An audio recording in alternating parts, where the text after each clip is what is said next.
반갑습니다. 빵식입니다. 시청하시기 전에 방송에 도움이 되는 좋아요 버튼 한 번씩 눌러주시고 영상에 대한 여러분들의 의견도 댓글에 좀 많이 달아주시면 대단히 감사하겠습니다.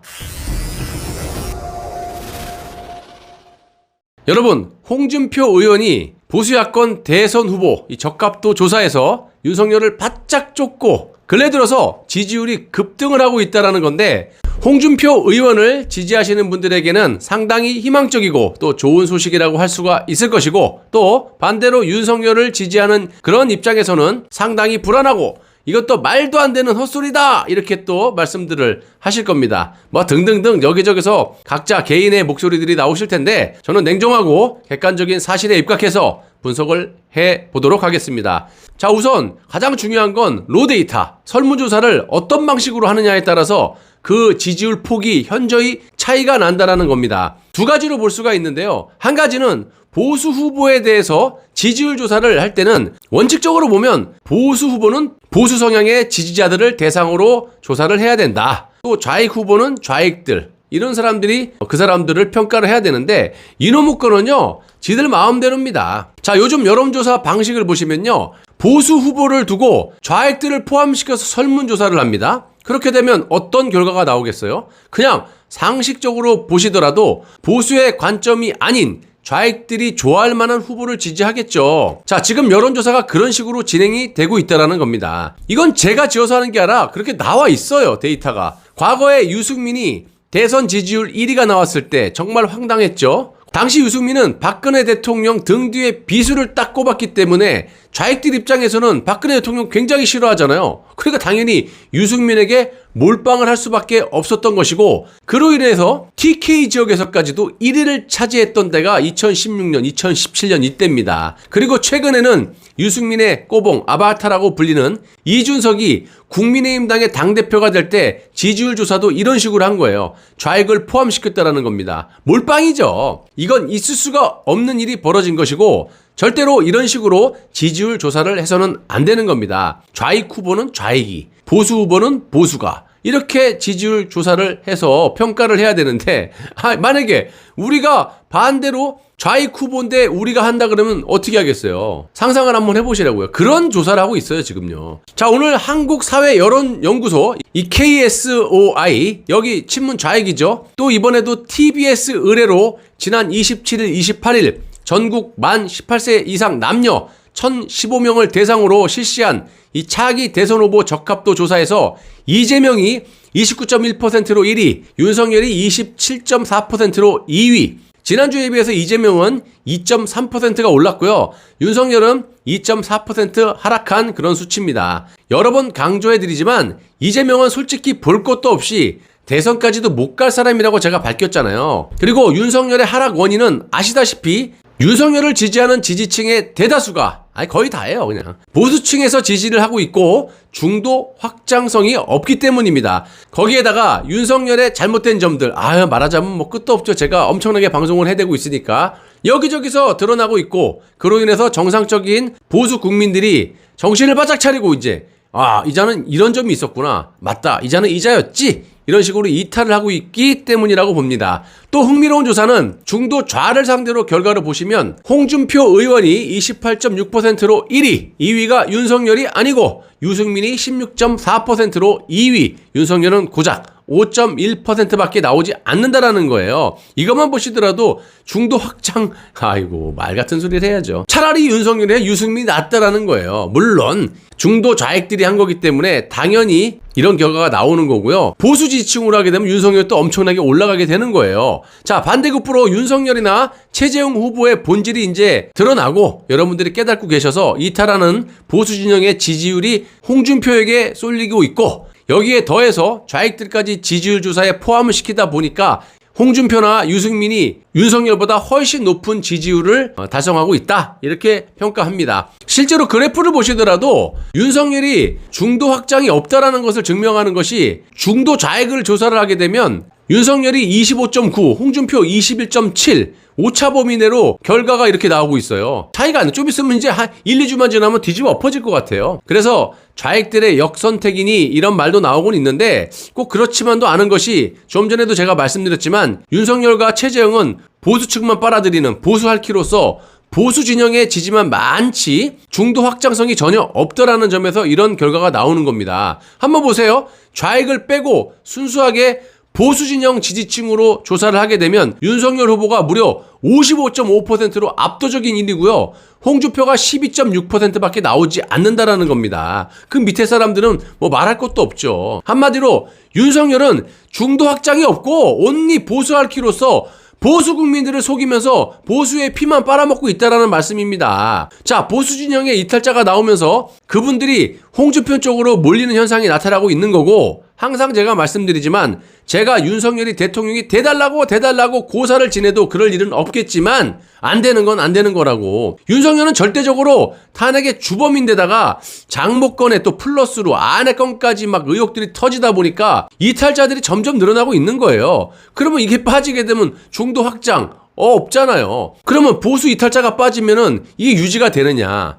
안 되죠. 거품이 그냥 이렇게 조금 있다가 빠지게 되는 거지. 추가적으로 무슨 중도 확장이라는 게 없는 거예요, 이 사람은요. 자, 윤석열은 60대 이상이 44.7%, 부산, 울산, 경남 지역이 36.4% 가장 높은 지지율을 보였는데, 반대로 20대를 보시면 24에서 18.3, 5.7% 떨어졌고, 40대는 21.4에서 15.3으로 5.9%가 떨어졌어요. 대구, 경북 지역 이제 거품 빠지죠. 46.6%에서 29.1, 무려 17.5%가 쭉 빠졌어요. 이런 결과는 보수층의 이 거짓 선동의 거품이 빠지고 있다는 말씀이고요. 일부 보수 유튜브에서 윤석열을 엄청 띄워왔고 지금까지도 띄우고 있기 때문에 악의적인 선동에 넘어가신 분들이 많은 거고요. 다행히 뭐 제 방송을 보셔서 그런 건지 전 열심히 하고 있거든요. 그냥 비판하는 게 아니라 안 되는 건 안 되는 거라고 얘기를 하는 거예요. 객관적인 사실을 말씀드리는 거지 제가 허위사실을 유포했으면 이 자리에 있을 수 있겠습니까? 있는 사실을, 팩트를 말씀드리는 겁니다. 그래서 저자는 안 되는 거예요. 안 되는 건. 윤석열에 대한 본질을 깨달으시고 이탈을 하시는 분들이 많아지고 있다는 그런 결과라고 보고 있습니다.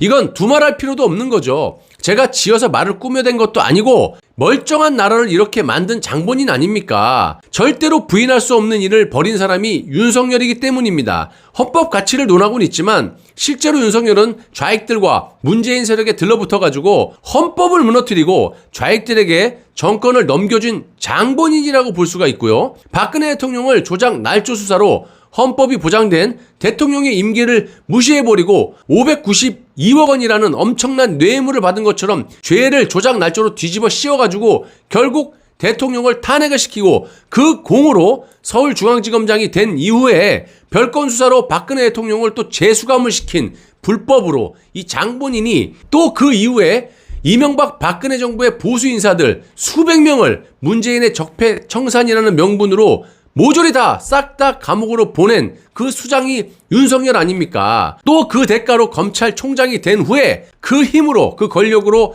문재인 정권의 방패막이가 그동안 되어 왔고요. 어쩔 수 없이 조국 일가를 수사할 때는 문재인의 허락을 받고 수사를 하면서 보수층의 지지율을 지금까지도 등이 없고 새치 엇바닥으로 국민들을 호도하고 보수의 대통령이 되겠다라고 말도 안 되는 짓거리를 하고 있지 않습니까? 조국 일가 수사할 때 문재인에게 허락을 받고 수사하는 거는 이거는 전 세계 검찰에 있을 수가 없는 짓거리를 검찰의 수장으로서 한 겁니다. 아니 쉽게 얘기해서 보수의 당을 괴멸을 시킨 자가 그 집에 기어 들어와서 그 집의 가장이 되겠다라고 저렇게 뻔뻔하게 굴고 있는 자를 어떻게 지지할 수가 있고 그런 자를 지지하는 분들은 도대체 무슨 생각으로 그러시는지 제가 다시 한번 묻고 싶습니다. 현재 1위를 달리고 있는 이재명을 보시면요. 제가 왜 안 되냐 그러냐면 명백한 비리들이 차고 넘쳐요. 자, 이자의 문제점 여러 가지가 있지만 일단은 문재인이 지금까지 이재명의 목덜미를 딱 틀어지고 있고 개헌을 위한 도구로서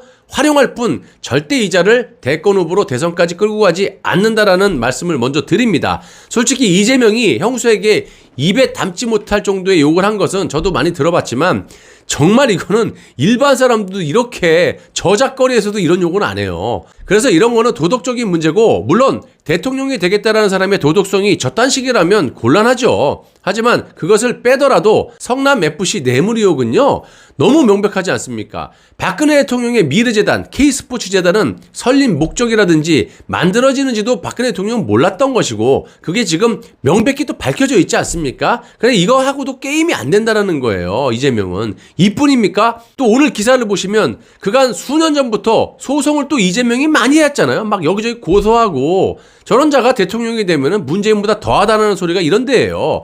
여기저기 싹 다 고소를 하고, 막 국민도 고소하고, 저번에 그냥 일반 시민들하고 막 싸우는 거 맞습니까? 다 잡아 집어넣어! 경찰부로 다 집어넣어! 현행범으로 막 이런 인간이에요. 자, 그래서 수년 전부터 소송질을 많이 해왔는데, 그것도 전관 예의급 엄청난 유명한 변호사들을 고용하고도 재산이 수억이 늘어났다는 논란이 지금 있지 않습니까? 이재명은 무료 변호라고 이렇게 말을 하고 있는데, 저는 이거는 말이 안 된다라고 봐요. 개인 돈으로 했는지 아니면 경기도 예산으로 했는지 이런 말들이 나오는데, 그런 걸 물으니까 이재명이 뭐라 하는지 아십니까? 사적인 부분이라서 밝힐 수가 없대요. 어서 많이 들어봤죠? 죄를 진 사람은 항상 이렇게 이런 식으로 두리뭉실하게 피하고 어눌하게 얘기를 해요. 아니, 대통령을 하겠다라고 후보로 나오고 지금 대통령 후보 1위를 달리는 자가 이딴 말을 하면 되겠습니까? 아니면 아니다, 기면 기다. 왜 말을 못합니까? 이것도 다 캥기는 게 있으니까 이런 말로 얼버무리는 겁니다. 절대로 이제는 대선까지 못 간다라고 확신하고 있습니다.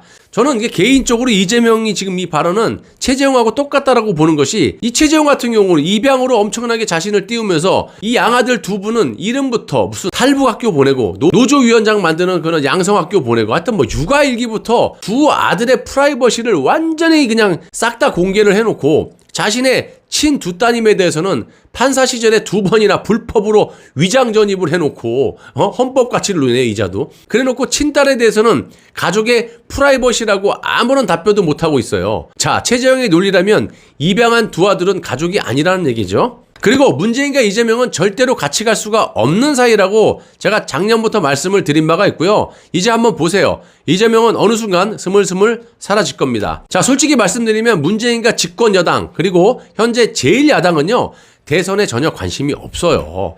작년 총선 때도 보시면 아시다시피, 작년 총선 때 이 미래통합당이었죠. 보수 의원들 하는 것을 한번 회상을 해보세요. 선거 전에 선거를 치르는 당사자인지 다시 한번 떠올려 보시라는 겁니다. 그때도 오로지 내각제 개헌이 목표였기 때문에 투쟁을 안 했던 겁니다. 어차피 나눠 먹을 거니까. 근데 뒤통 맞은 거잖아요. 근데 또 뒤통수, 앞통수 맞으려고 또 지금 저들하고 손잡고 개헌하겠다라는 겁니다. 이거는 왜? 보수 정당에 있는 사람들이 보수가 아니라는 거죠. 좌익 간첩들이 너무 많이 들어있기 때문에 다 공작이라는 거고, 작년에 보시면 황교안을 당대표로 띄우면서 김무성이 민주노총과 정의당과 이 총선 당일에 국민 100만 발안제로 원포인트로 개헌을 하겠다라고 하다가 무산이 됐죠. 그리고 지금 2차 시도를 하려고 하는 겁니다. 그렇기 때문에 후보 내는 거 보십시오. 대통령 후보라고 내는 거. 무슨 고깃집에 무한리필도 아니고, 어떻게 하든지 국민들의 시선을 이리저리 돌려놓고 물밑에서는 결정적인 거는 내각제 개헌을 밀어붙이고 있다라는 거예요.